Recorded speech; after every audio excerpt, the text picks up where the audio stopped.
Okay, guys, it's good to have club football back, and it's going to be a weekend of managerial debut. But I think the most talked about one is going to be the return of XAVI Hernandez to Football Club Barcelona. Yes, XAVI Hernandez will be on the touchline for FC Barcelona against Espanyol. And again, the mouth-watering counter, which is a derby again, is going to be the XAVI's first match as the manager of Football Club Barcelona. I want us to quickly take a look at the pros and cons of it. XAVI is untested in European football. With all due respect, I said it earlier on this channel, I can go to Qatar myself and win things there. But it's not just about XAVI and what he did in Qatar. It's obvious, the statistics are there to back him up. He did very well for Qatar, for Al Saad. But now that he's back in La Liga with his boyhood club, FC Barcelona, it's the pressure will be up, the expectation is up, no doubt about that. But the thing is XAVI the answer to the problems of Football Club Barcelona? If you've been following this channel, I said it some times ago that yes, the appointment of the sacking of Ronald Koeman, as good and as exciting as it was then, it is not the solution to the problems surrounding the Football Club Barcelona. Former President Bartomeu actually crippled the club because the club had a huge debt, over £1 billion debt. And I don't think that is one thing Football Club Barcelona can actually get away from. But XAVI needs to start getting results and need to start getting them now against Espanyol from his first match as the coach of Barcelona. And in this time and quality. Time is one thing I'm very sure he's going to get. The quality, how and when he's going to get them, I'm not sure. Take a look back at when XAVI was playing for Barcelona during the glory days or they had under Pep Guardiola. He had wonderful players around him, players that actually made his job way easier.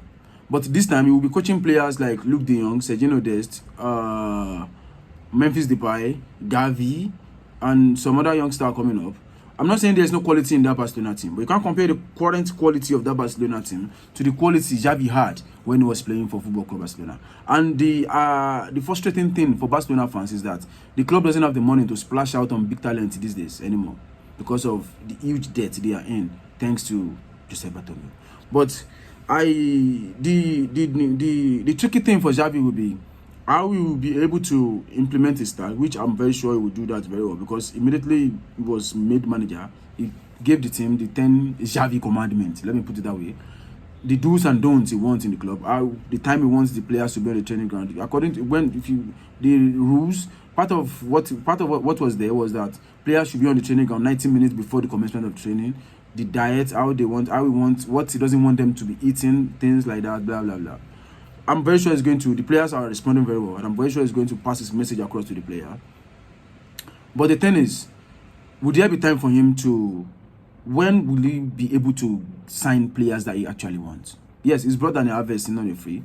Dani Alves, I don't think he's going to play every month for the Football Club Barcelona, but his experience is going to be huge for the club.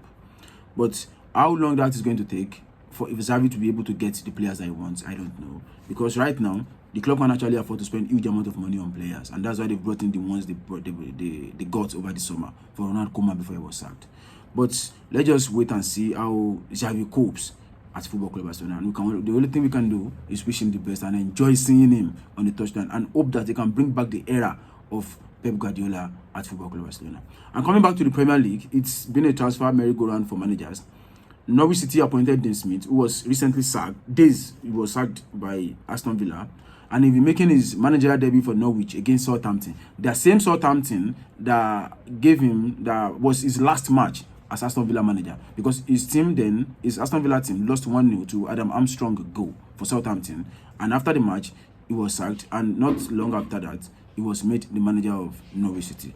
How team is going to fare against this Southampton team? Well, that is I don't think they have the talent or the quality to actually withstand what Southampton is going to throw at them. But for me, my personal opinion, I think Dean Smith was actually brought in with the Norwich board thinking of the long term. Mathematically, I don't think they can beat the draw this season. I think they will be going down come May. They will be going down back to the championship. And I think Dean Smith, that is where the Norwich City boardroom were actually smart. They've hired a manager who can actually bring them back to the Premier League. And then with a clean slate, he can start.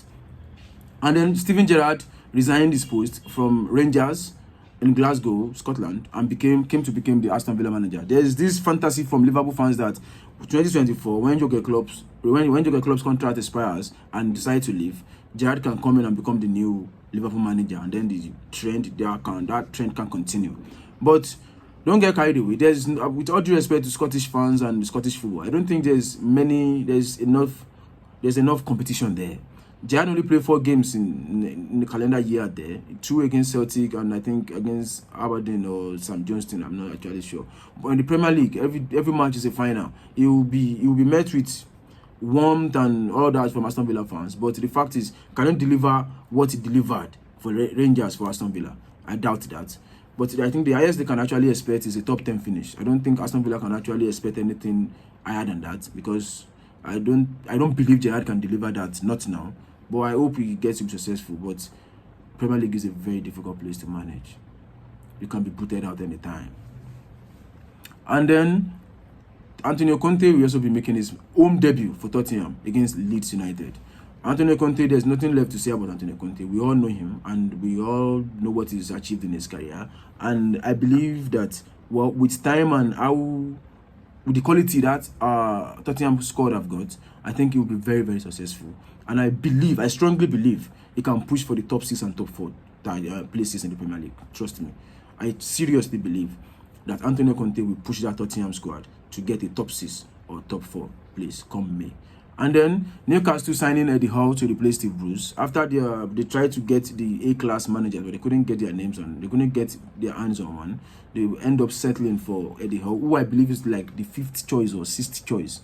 And trust me, I don't think he's going to be there for long. He might be there till the end of the season, but I don't think he'll be there come the beginning of next season. Their ambition will surpass that of the ability of Eddie Howe.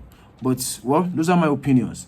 The another tricky one is the Manchester United one. Ole Gunnar Solskjaer is still in charge, and I think that if United board actually want to sack him, I think it should have been sacked by now. So I think United fans are stuck with Ole, and long may that continue.